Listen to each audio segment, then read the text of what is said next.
Overcoming Fears.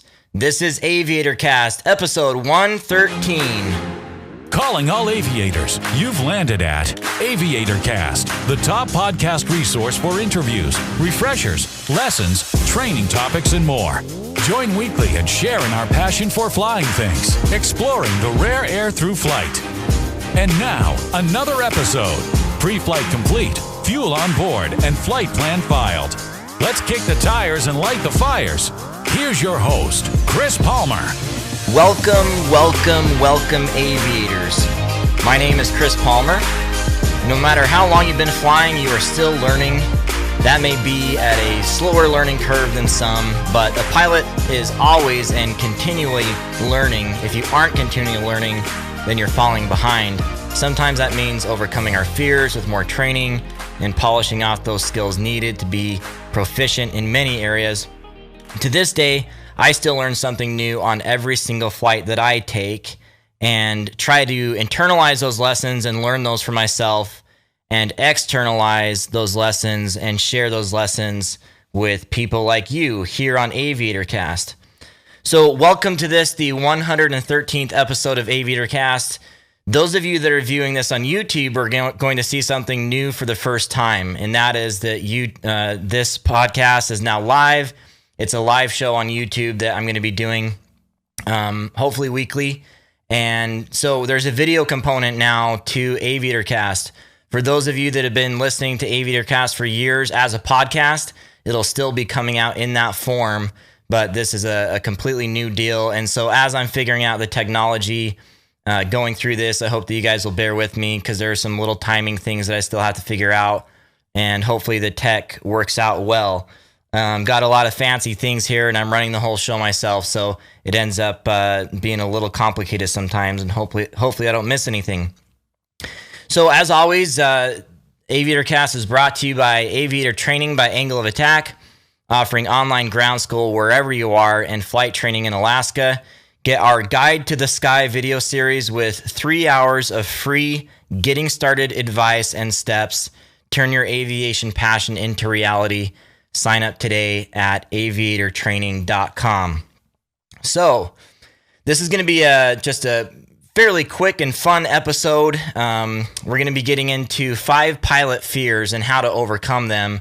Just some quick things that I've noticed people tend to get stuck on as pilots. Now, this isn't something that's going to be good for those that have a fear of flying. This is more for people that are already pilots and are having an issue getting over the hump on certain things.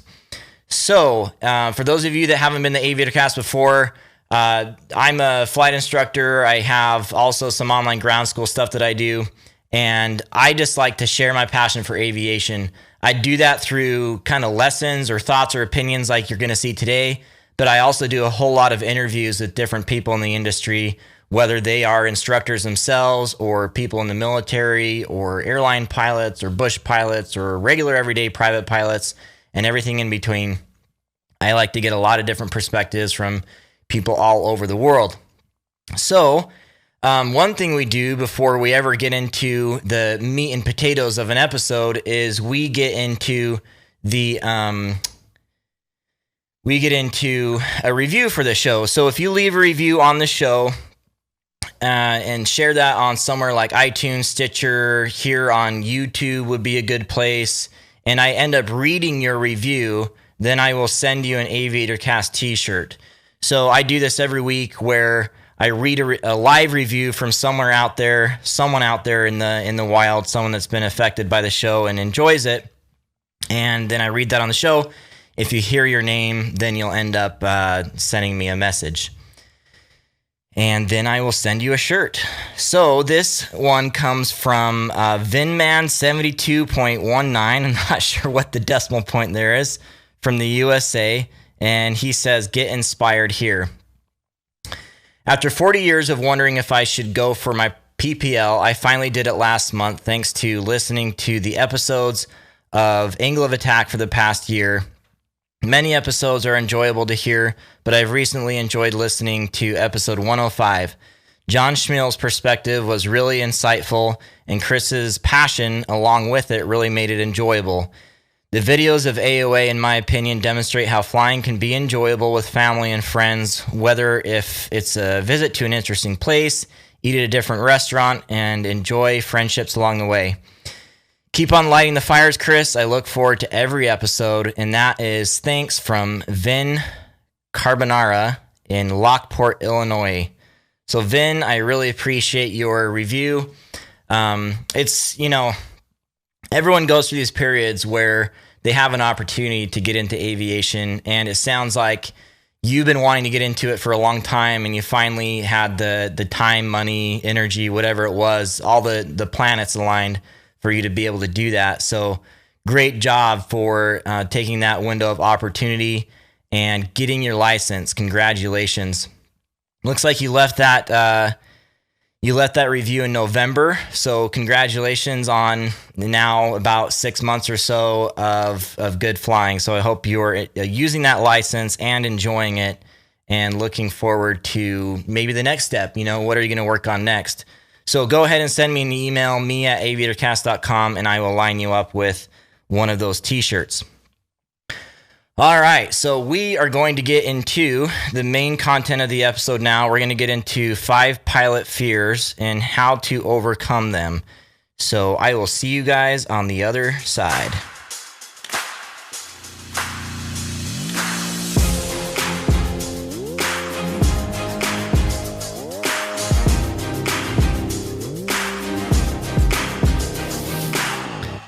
All right, so I have several of these fears. Now, they're not all inherently scary or something that all pilots have trouble with. I find that they're just something that mainly people get stuck on. So maybe they aren't so much fears as they are just parts of aviation that pilots end up getting stuck on. So I'm going to go through several of these. I think this is going to be a little bit of a shorter episode. This being the first YouTube live video today, I wanted to keep it a little simple. So we're going to go through each one of these and see how you guys feel about them. So the first one is fear of landing, okay? So how is it that we actually have a fear of landing? Well, I don't think it's necessarily a fear of landing as much as it is a fear of looking bad on the landing. So it seems to me that a lot of pilots, especially those in the airline industry, are judged on how they land as the ultimate mark of who they are as a pilot and if they are a good pilot. And so it's kind of interesting because you'll end up having this 18-hour or 16-hour, whatever it is. Some of these airliners can go so far these days, but let's just say it's even 10 hours, okay? That's still astounding for hundreds of passengers to be able to travel from one part of the world to the next.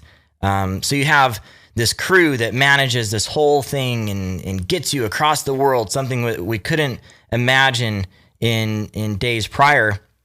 And on the other side, that pilot, comes in and slams it down and, maybe jolts the passengers awake a little bit, okay? And so there's this mentality that because the pilot did that, somehow they are a bad pilot. So it's just this thing, this landing thing where we're judged on it, I think, way too much. So I think as pilots, we need to relax about our landings a little bit more. Don't put so much emphasis on the fact that people will be judging us. So, as an instructor, as someone that owns a flight school and someone that has to take great care of the one airplane that we have, I have a certain amount of tolerance for what I want my students to be able to do with the airplane. So while they may come in and they may drop it down and they may slam it down a little bit, I know that's still within the capabilities of the airplane, as long as they've learned a lesson to move forward and make themselves a better pilot and maybe even self-evaluate a little bit on how they could have done that landing better. I care about that a lot more than I care about the perfectly smooth landing. Because even for me, I want to look for a lot more than just a smooth landing with someone that has gone through a landing process, okay? So I want to see that they set up their approach correctly, they were situationally aware about traffic in the area, They thought about, gliding distance to the airport. They went through their checklist. They went through the different parts of their approach well, being downwind, base, and final, and then they hit their mark, okay? So there are many different things, many positive things that go into an approach and landing than just the touchdown itself. Now, of course, it is difficult for many to latch on to that final part of the landing where we are flaring and dissipating our energy and touching down, but it is a process that just takes a lot of work. That is a feel thing that just takes a lot of work for students. And as an instructor, it's something that I have to explain differently and over and over and over again until they finally get it. And often, because those moments are so few and far between with the flare to landing, the flare to touchdown, often you really, as a student, can't fully understand what you've done until you review that on video or just go home and think about it a little bit more, debrief with the instructor. So I don't think in the learning process, even as an instructor or as a professional pilot, we need to worry so much about our hard landings. So maybe this is a more appropriately named fear of hard landings, but there's just a lot more there that I think we should be aware of than just those, okay? So that is number one. Number two is fear of confined airports. So this is an interesting one because around here in Alaska, we deal with a lot of smaller airports that to some would seem fairly advanced. So, imagine going into an airport where there are trees on all sides, the airport is relatively short, and you have maybe some wind issues or other things adding to the challenge of where you are flying. And you start to see why people would have issues with that, especially if you haven't been around it too much. And so when I learned to fly, which is very typical for many. I learned to fly on a big, long runway. It was a concrete runway. And while I went to a couple shorter airfields, I never went to somewhere truly short, and just never got to practice those things as a pilot, like soft takeoffs and landings or short takeoffs and landings in an actual real world scenario, especially at a place like a confined airport. So again, the definition of a confined airport to be terrain around it, trees around it, whatever it is, just small and tight, and your numbers and everything have to be right on the ball. So I find that the thing that really has to be done to overcome this is simply training and experience. So while many of you won't have the opportunity to fly at airports like this in the very beginning of your training, I hope you do, but it seems like that's not the norm. When you're done with your private pilot license, then, these are some of the things you can start to add on to your repertoire. You can start to go to an instructor that's experienced with this type of stuff and say, hey, I want to go to this airstrip and I want to fly in here and learn how to do it. And I want to go here and learn how to do that. It's good to have someone along with you when you do those things for the first time so you can learn some of the intricacies of how to do that.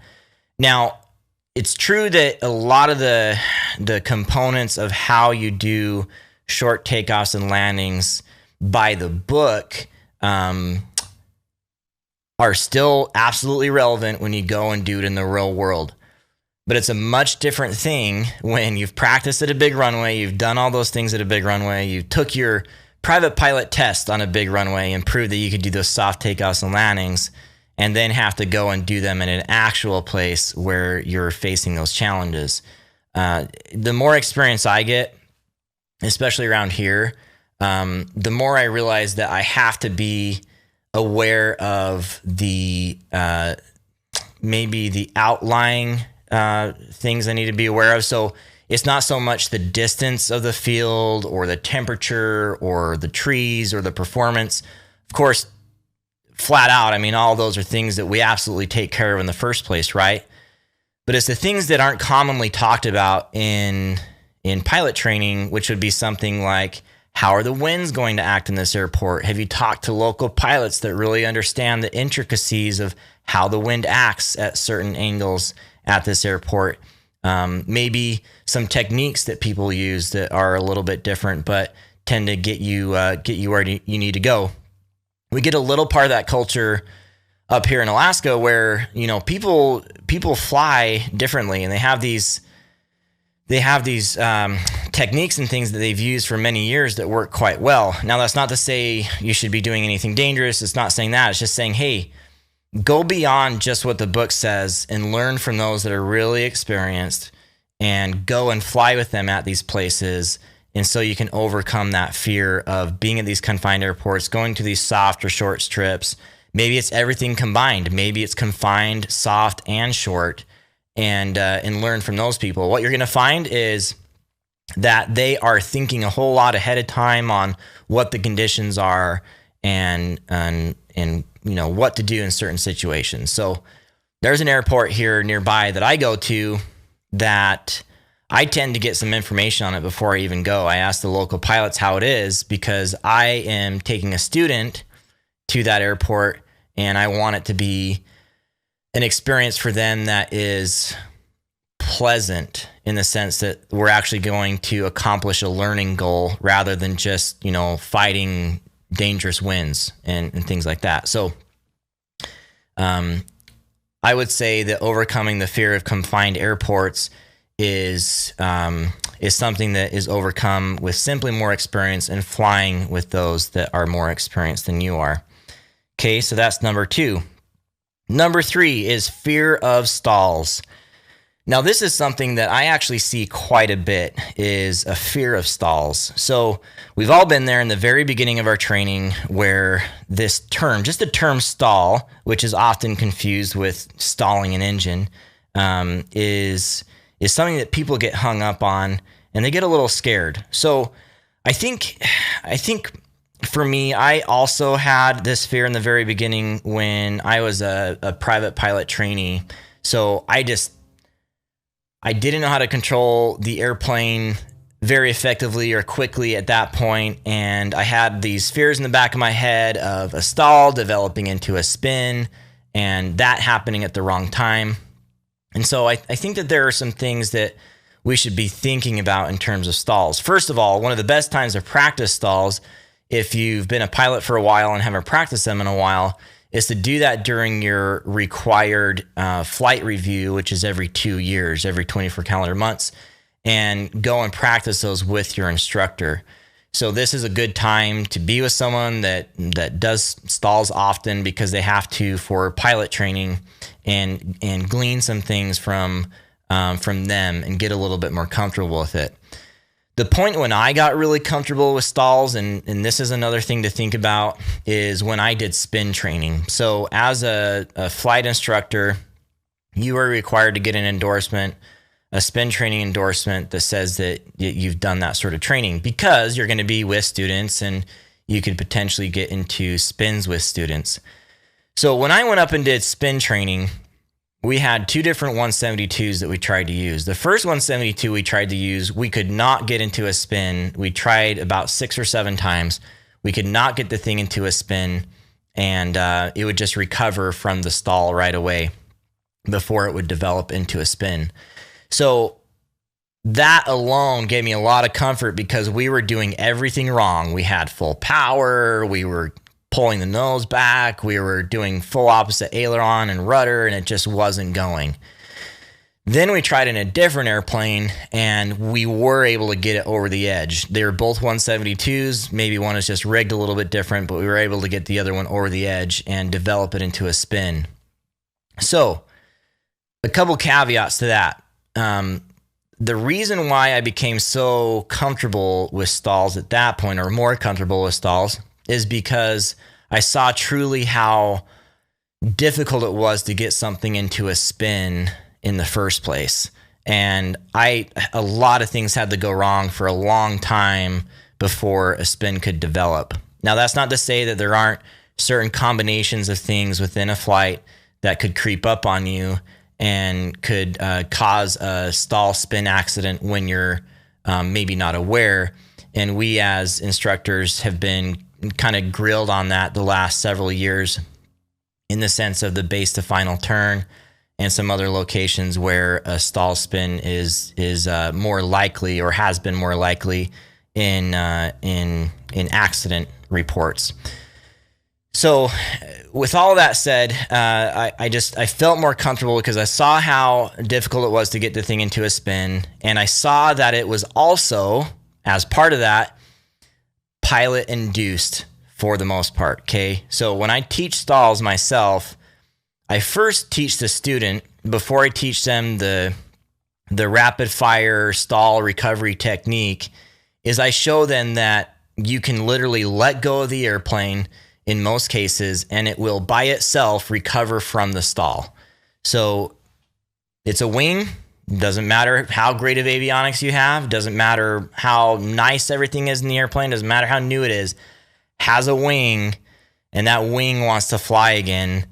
You'll notice that when you do a stall, in most cases, and I'm sure it's not the case for all airplanes because airplanes are designed differently, but if you simply let go, it will recover from the stall. Okay. So that is prevalent in the types of stalls that we commonly practice. There are a few outliers that wouldn't be the case. Things like a CG load lift and things like that, where that's more of an outlier discussion. But so this fear of stalls for me has gone away because I've practiced, I've kept learning, I've kept moving forward, and I've learned that it's really the pilot that is doing it at the end of the day. So this is why I teach so much about energy flying, about flying angle of attack, about attitude flying, rather than just looking at the airspeed. I like my students to feel and hear and smell, in certain cases, what the airplane is doing.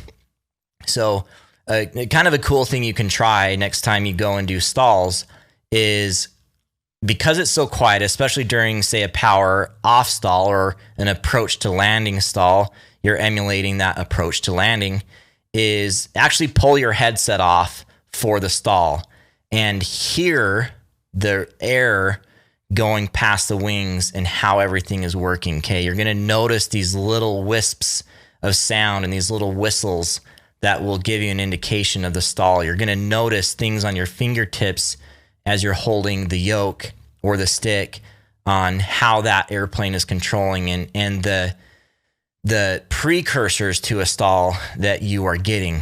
So that's going to get you much more familiar and intimate with your airplane.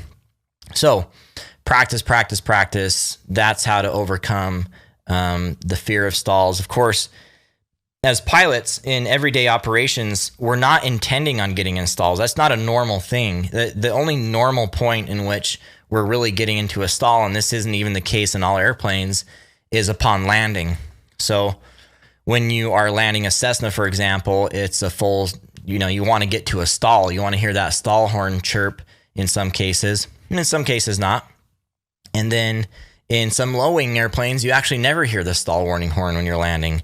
So it just depends. So I'm not saying or advocating to go out there and, go do a bunch of stalls and get familiar with them, even though I'm not saying also that it's not inherently dangerous to do so. But what I am saying is that you're going to learn your airplane a lot better and learn the importance on why we're trying to avoid stalls in the first place if you get familiar and get that intimate feel with your airplane.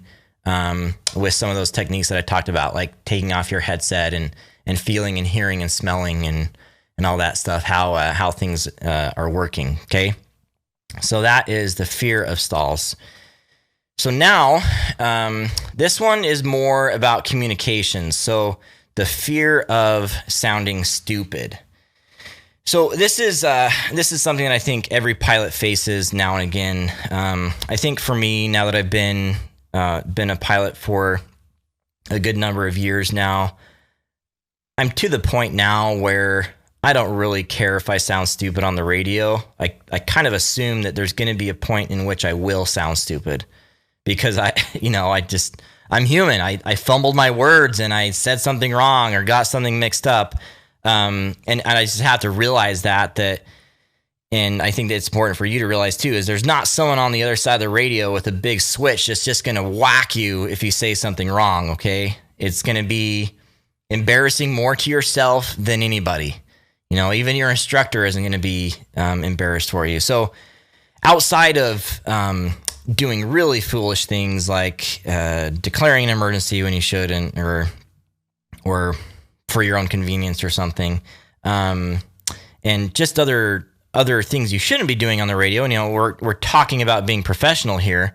Don't worry about the small stuff. Don't sweat the small stuff, because at the end of the day, you're not going to learn how to speak well on the radio if you don't just allow yourself to think through it. I every now and again I see these threads pop up on some Facebook groups or forums or different places that are railing on pilots for saying certain things on the radio, okay? One of them is November 2423 in a forum with you on 123.3 at 4,000. So people will say, well, you shouldn't say with you. Of course they know that they're with you, you're with them. And then there's other complaints about checking on or saying fish finder or all these different things that are kind of fun and conversational in the national air traffic system, national airspace system. So I don't know. I think that we have to be professional in our speech. We have to try to clean up our speech. But then there are those times, especially in a local uncontrolled area, when you just got to talk it out with somebody on the radio, okay? There's no short form. You just got to, figure out what you're both doing, because someone's on a collision course and you got to arrange things. So there are times to be professional and succinct, especially when things are busy on the radio. And there are times to just talk it out and get it done. There are times to say hello to a friend on the radio you haven't heard from for a long time, or maybe it's their first flight back after several years and you want to give them a hey, good job sort of thing, okay? So I don't know. I think that we all need to settle down a little bit about sounding stupid on the radio and, work to that professional level by practice, and treat the radio with respect, but also don't treat it like there's someone on the other end that's going to hurt us if we don't say things correctly. Okay.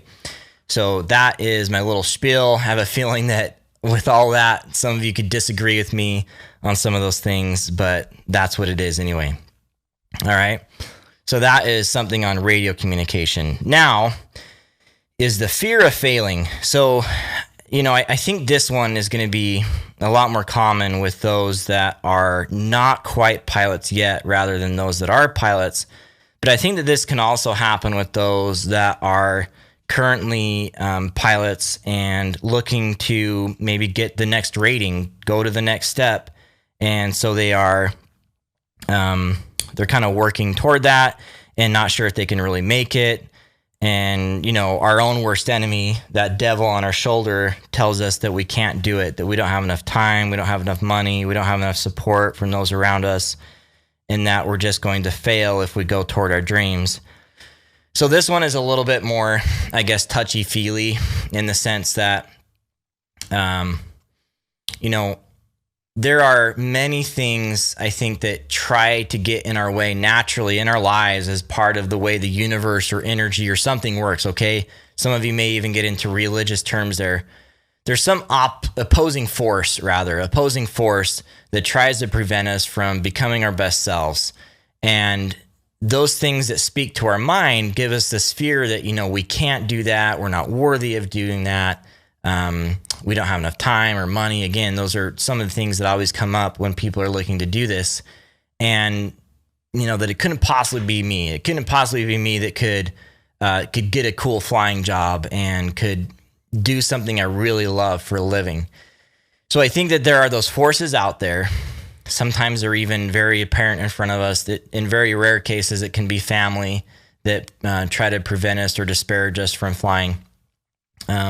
There are forces out there that are trying to prevent us from becoming our best selves, from pursuing something like a passion for aviation that you may have. And maybe you kind of want to do this as a hobby, but maybe there's something else you really want to do. I think, this isn't just an aviation thing. This is an overall, getting to the next step in your life, achieving your dream sort of thing is getting over this fear of failing. So I've had those times in the past in aviation. I've had times where it was easy for me, and I've had times where it was very difficult for me to move to the next step.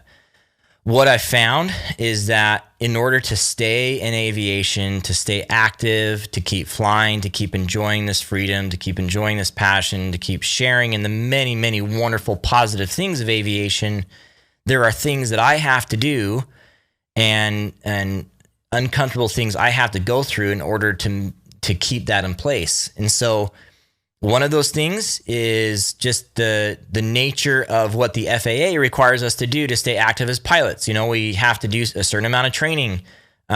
We have to do a medical. We have to do different things that cost time and money and effort. And it's not really easy staying in aviation.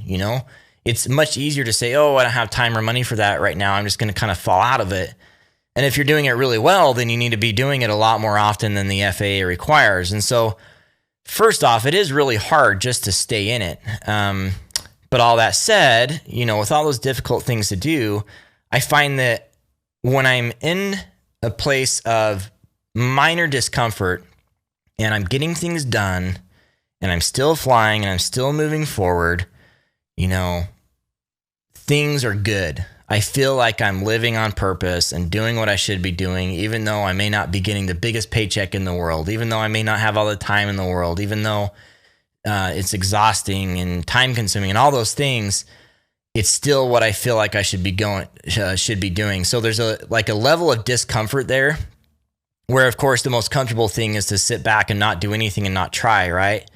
But to be in it and trade that small amount of discomfort for the amazing experiences that I get to have as a pilot is definitely worth it. So I think if we can, all of us, take on that certain level of discomfort to staying in it and keep going, then we get those blessings, we get those experiences, we get those things in aviation that are just so wonderful. And even just being part of a community, there's so many positives to it. So that is my spiel there on the fear of failing. So I hope you have a couple good and positive thoughts on that one. I know that one is a little bit more touchy-feely for you, okay? So I know that this one was short. Looks like we're just over a half hour, but I wanted to test some of the things here I had technology-wise and get a podcast out before things got too crazy again.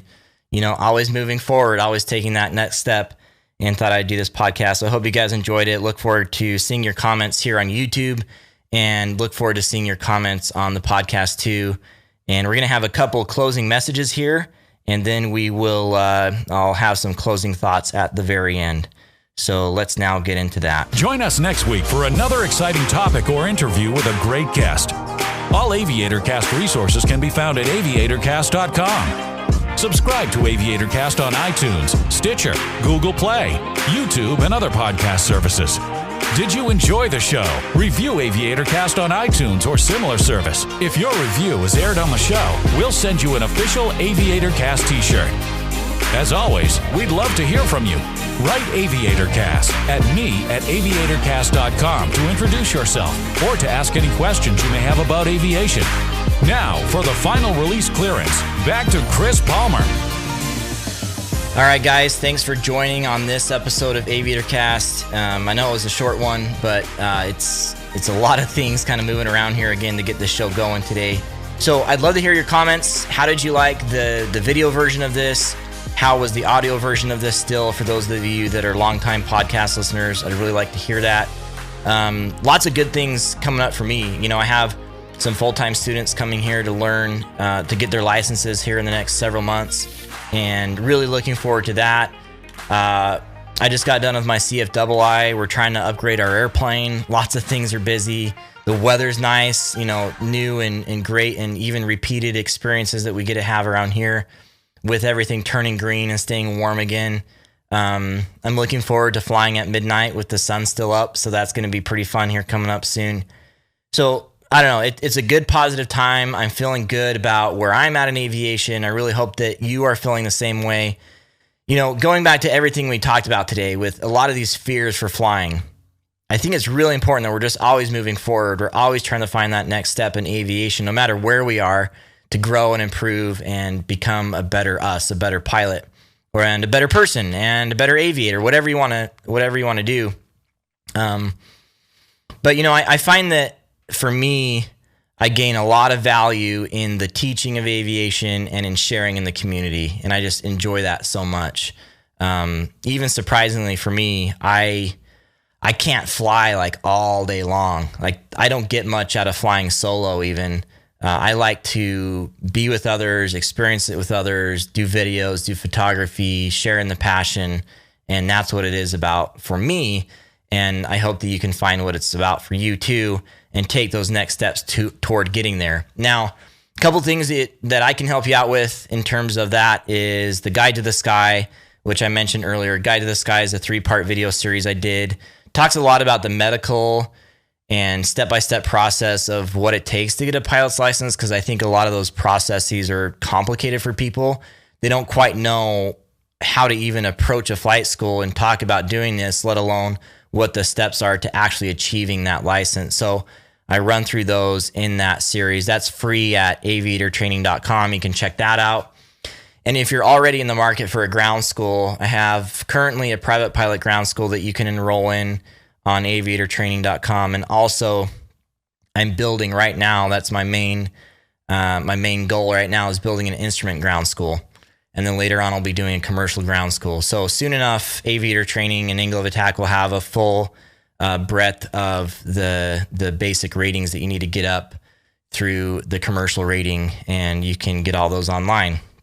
So that is it for me. Really appreciate what you guys do. Again, keep taking that next step forward, and you will get there. So until next time, throttle on.